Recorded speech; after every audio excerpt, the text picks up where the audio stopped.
is it you're from, anyway? Demanded I return to Middle-earth. It wasn't elves that chased me from... It's Watchwood. But the men who live here have not... Hai cuy, bertemu lagi bersama si Ateng Film yang kali ini akan membawakan alur cerita film The Lord of the Ring, The Ring of the Power. Dan inilah episode yang ketiga. Langsung aja, yo cus!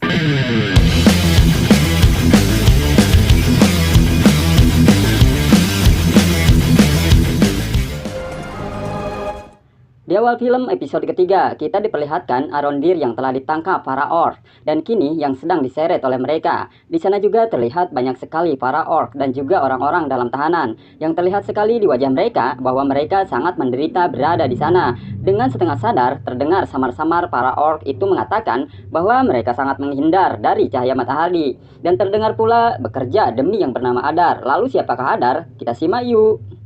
Kini Arondir menjadi tawanan dan ia pun kemudian dirantai kakinya dan dilemparkan ke sebuah tempat penggalian tanah, dipaksa untuk bekerja. Dan mengejutkannya lagi, rupanya di sana pula ada temannya sebangsa kaum elf dan juga komandannya.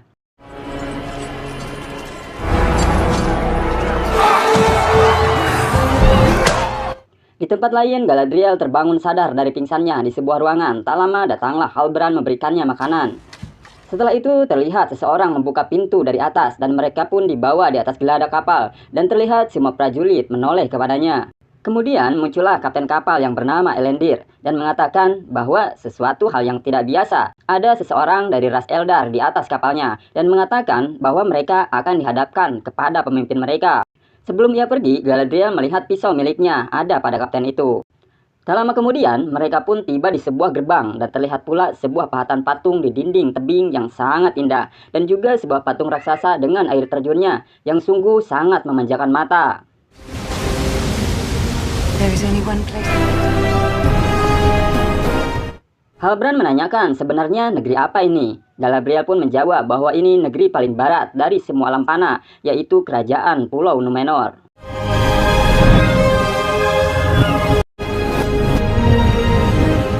Mereka lalu berlabuh dan terlihat orang-orang di sana memperhatikan Galadriel dan kemungkinan mereka merasa heran ada ras Eldar kaum elf ada di sana. Halbrand merasa keheranan dan mengatakan bahwa baru tahu ada kaumnya yaitu kaum manusia bisa membangun kerajaan semegah itu. Namun Galadriel mengatakan yang membangun bukan kaum seperti Halbrand yang leluhurnya dahulu mendukung Morgoth dalam peperangan besar, sedangkan orang-orang di sini mereka mendukung kaum elf dan sebagai imbalannya raja kaum elf menghadiahkan pulau ini kepada mereka. Dahulu kaum elf bebas ke tempat ini, mereka seperti saudara dan saling membantu. Namun Numenor tiba-tiba menolak kaum elf dan memutus kontraknya. Lagi-lagi kita diperlihatkan pemandangan yang memanjakan mata sebelum mereka masuk ke dalam istana. Sebelum menghadap sang ratu di aula, Halbrand menyarankan agar Galadriel menahan diri untuk tidak mengungkit masa lalu, apalagi memandang mereka sebagai musuh yang akan memancing kemarahan mereka. Namun ketika akan menghadap ratu, penjaga mengatakan bahwa ratu sedang sibuk dan tidak bisa diganggu. Namun saat melihat telinga Galadriel, ia pun tahu bahwa itu sangat penting dan penjaga itu langsung terdiam mundur membuka jalan. Saat mereka melihat kaum elf memasuki aula, semua orang yang tadinya berisik kini langsung terdiam. Di sana ratu menyuruh elf untuk mengenalkan diri. Galadriel mengatakan dia berasal dari negeri Noldor, putri istana emas kerajaan Finarfin, kepala pasukan utara Raja Tinggi Gil-galad. Halbrand yang masih tercengang mengetahui siapa sebenarnya Galadriel kemudian mengatakan bahwa ia Halbrand berasal dari negeri selatan. Penasihat ratu penasaran dan menanyakan kenapa mereka berbeda ras manusia dan elf bisa berteman. Galadriel menjelaskan bahwa mereka kebetulan dipertemukan saat keadaan terdampar di tengah laut, sehingga berkat pertolongan sang kapten Elendil mereka bisa selamat dan kini ada di sana. Lanjut, Galadriel meminta belas kasihan ratu agar mereka diizinkan pergi dan diberikan kapal untuk pergi ke negeri tengah. Karena menurutnya, kaum elf lah yang dahulu memberikan pulau ini kepada mereka. Tentunya ratu akan mengabulkan permintaannya. Mendengar hal itu, para dewan pun menjadi riuh. Ratu pun membantah bahwa leluhur mereka tidak diberi apa-apa oleh kaum elf. Mereka mendapatkan pulau itu membayarnya dengan darah keluarga mereka. Mendengar hal itu, Galadriel tetap akan memaksa pergi membawa kapal meskipun harus membayarnya dengan darahnya. Ratu yang merasa bahwa Galadriel tidak bersahabat kemudian mempersilahkannya kalau bisa melakukannya dan para prajurit di sana pun mulai kelihatan siaga.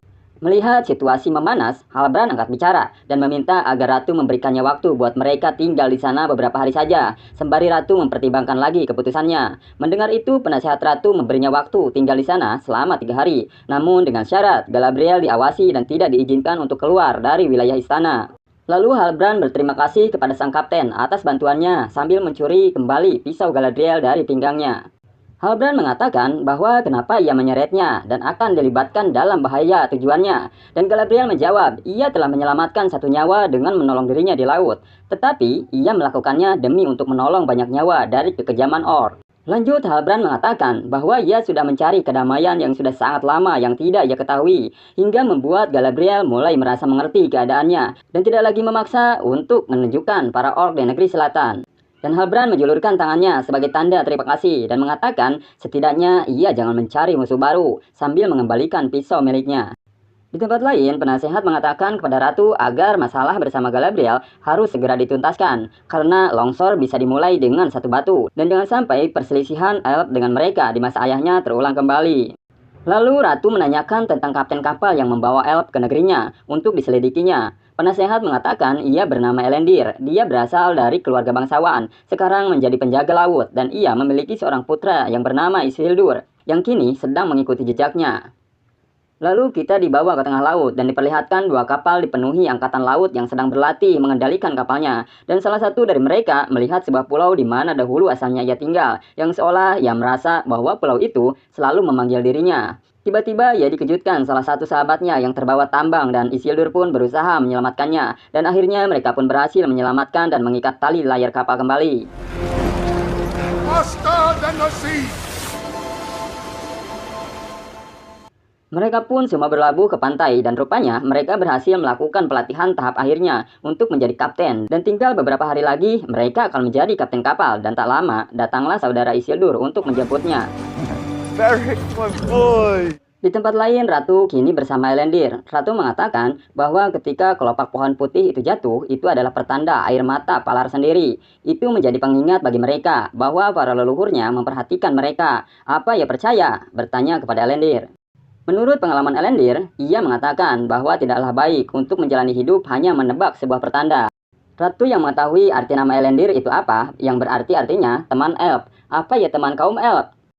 Elendil pun menjawab bahwa ia pelayan Numenor dan ia membawa elf karena meyakini itu pertanda benar, karena menurutnya laut tak pernah salah. Ratu pun bilang, bukankah semuanya tahu bahwa kaum elf tak lagi diperbolehkan memasuki Numenor, namun kenapa ia malah melanggarnya? Maka dengan kesalahan yang diperbuatnya, kemudian Ratu menghukumnya dengan memberikan sebuah pedang, yang artinya nanti akan terjawab ya.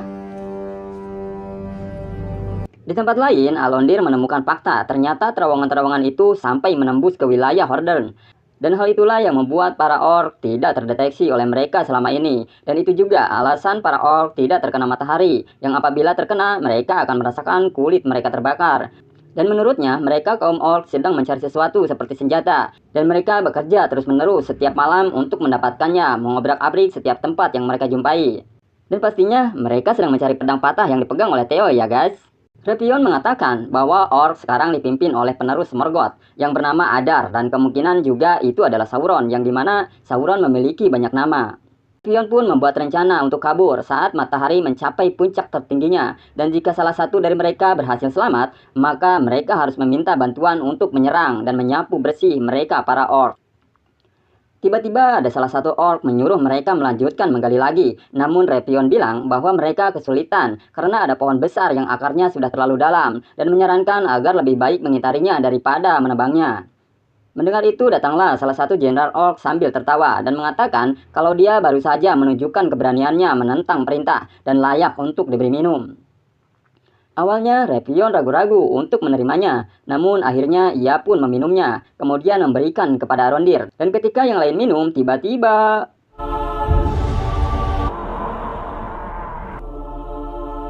untuk menyelamatkan nyawa yang lainnya, terpaksa Arondir bersedia untuk menebang pohon tersebut. Galadriel yang dilarang keluar dari istana, rupanya kini sedang berusaha untuk kabur.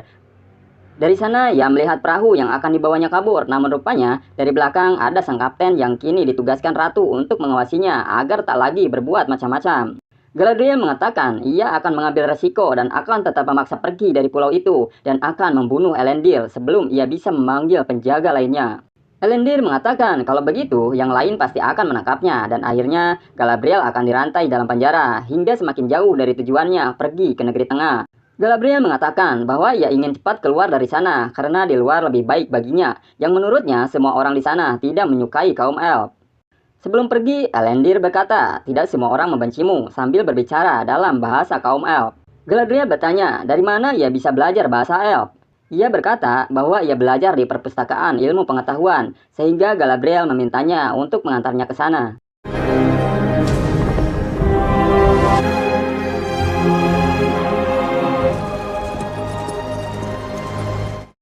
Untuk bisa bertahan hidup di sana, Halbrand mencoba untuk melamar menjadi seorang pekerja pandai besi. Namun karena ia tidak memiliki emblem serikat pekerja, ia pun ditolak karena itu syaratnya.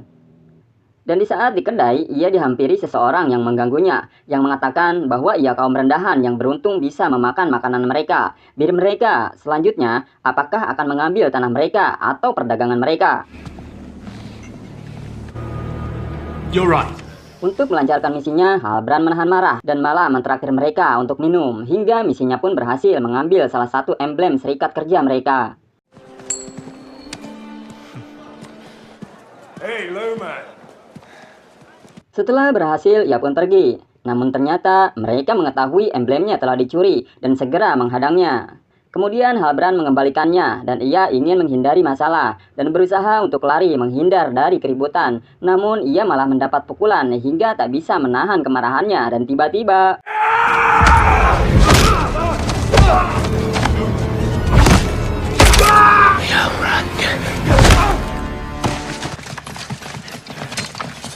Di perpustakaan terdapat sebuah lukisan yang menggambarkan antara Raja Numenor dan Raja Elf. Ketika dahulu, Elendil mengatakan berkat raja terakhirnya perpustakaan yang dibangun Elf ini tidak dibongkar. Dan sang raja masih setia kepada Elf. Namun kini sang raja diasingkan di sebuah menara di kerajaannya sendiri.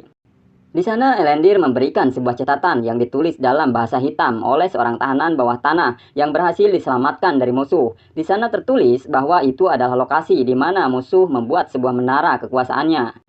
Melihat itu dan kini terungkap bahwa makna lambang Sauron yang selama ini dia cari-cari ternyata merupakan sebuah peta lokasi markas mereka. Dan di dalam catatan dituliskan bahwa mereka berencana menguasai dunia, di mana kejahatan tidak hanya diam tetapi akan tersebar. Sebuah rencana yang akan dilakukan penerusnya jika Morgoth dikalahkan dalam peperangan.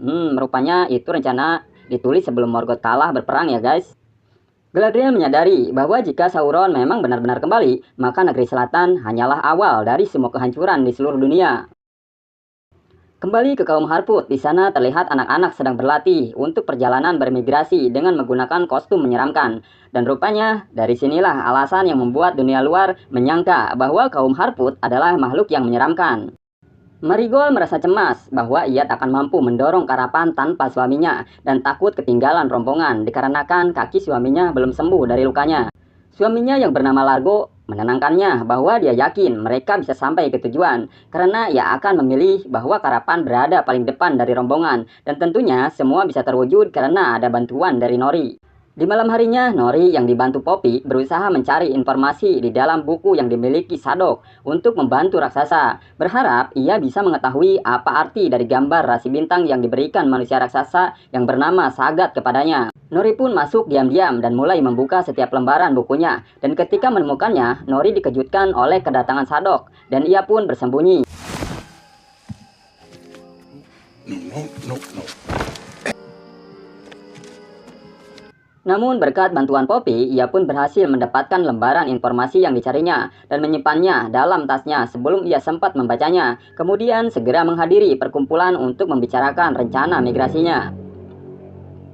Tanpa diketahui, raksasa itu datang dan mengambil lembaran kertas yang diambil Nori tadi dan memperhatikannya dekat dengan perapian. Namun konyolnya, halaman kertas itu malah terbakar karena ia tak mengerti cara memadamkannya hingga malah membuat kegaduhan di sana.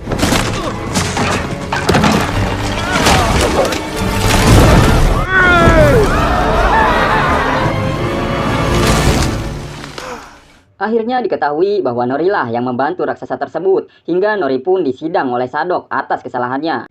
Seorang wanita mengatakan bahwa Nori harus dihukum tidak boleh ikut karapan bersama mereka. Namun melihat Nori yang masih kecil, akhirnya Sadok memutuskan Nori tetap ikut bersama mereka. Namun karapannya akan ditempatkan paling belakang.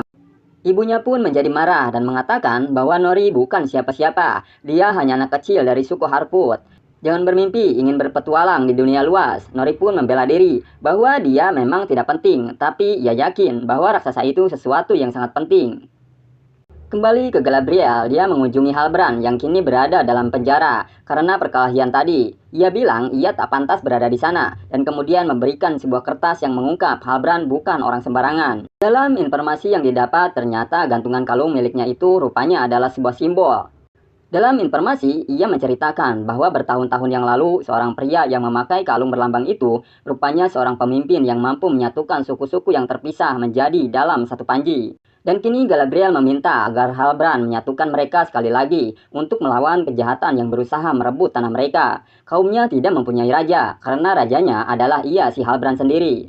Halbrand mengatakan ia bukanlah pahlawan karena ia telah gagal dan kalah dalam perang dahulu. Untuk menebus kesalahan dan memperbaikinya, Galadriel mengajaknya untuk ikut ke negeri selatan, melawan kejahatan orc yang kembali bersatu melawan bersama kaum elf. Sedangkan Ratu naik ke sebuah menara menemui ayahnya dan mengatakan bahwa kini waktunya telah tiba. Elf kini sudah datang kepada mereka dan Ratu mengira bahwa Galadriel adalah awal kehancuran buat kerajaannya seperti yang ia lihat di dalam mimpinya. Kembali ke kaum Harput, di sana terlihat sedang perjalanan migrasi dan keluarga Nori terlihat sangat kesulitan menarik karapannya dengan kondisi kaki ayahnya yang masih luka sehingga mereka jauh tertinggal dari rombongan. Namun tiba-tiba karapan mereka bergerak mengagetkan mereka semua dan tiba-tiba raksasa itu muncul dari belakang karapan. Raksasa mengisyaratkan mengajak mereka semua berteman dan mau membantunya. Nori mengatakan kepada keluarganya bahwa hanya dengan saling membantu mereka akan bisa menyusul karapan yang lainnya. Raksasa membantunya dan mereka membantu raksasa. Karena tak ada pilihan lain, mereka pun sepakat untuk membawa si raksasa.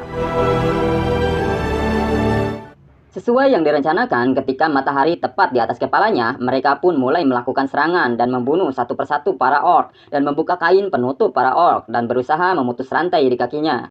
Salah satu dari mereka berhasil memutus rantai dan segera kabur, namun masih belum berhasil dan terkena lemparan senjata orc. Lalu datang lagi sekumpulan yang lainnya dan mencoba menarik mereka ke tempat teduh, sehingga terjadilah tarik-menarik di antara mereka. Arondir kemudian merobohkan atap penghalang mereka dan mereka pun kepanasan terkena matahari.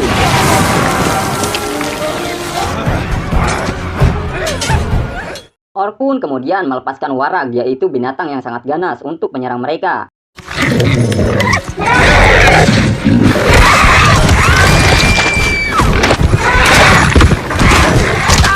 Setelah Warag berhasil membunuh beberapa dari mereka, untung saja Arondir berhasil menjebaknya ke dalam akar pohon dan menyuruh komandannya segera kabur. Namun rupanya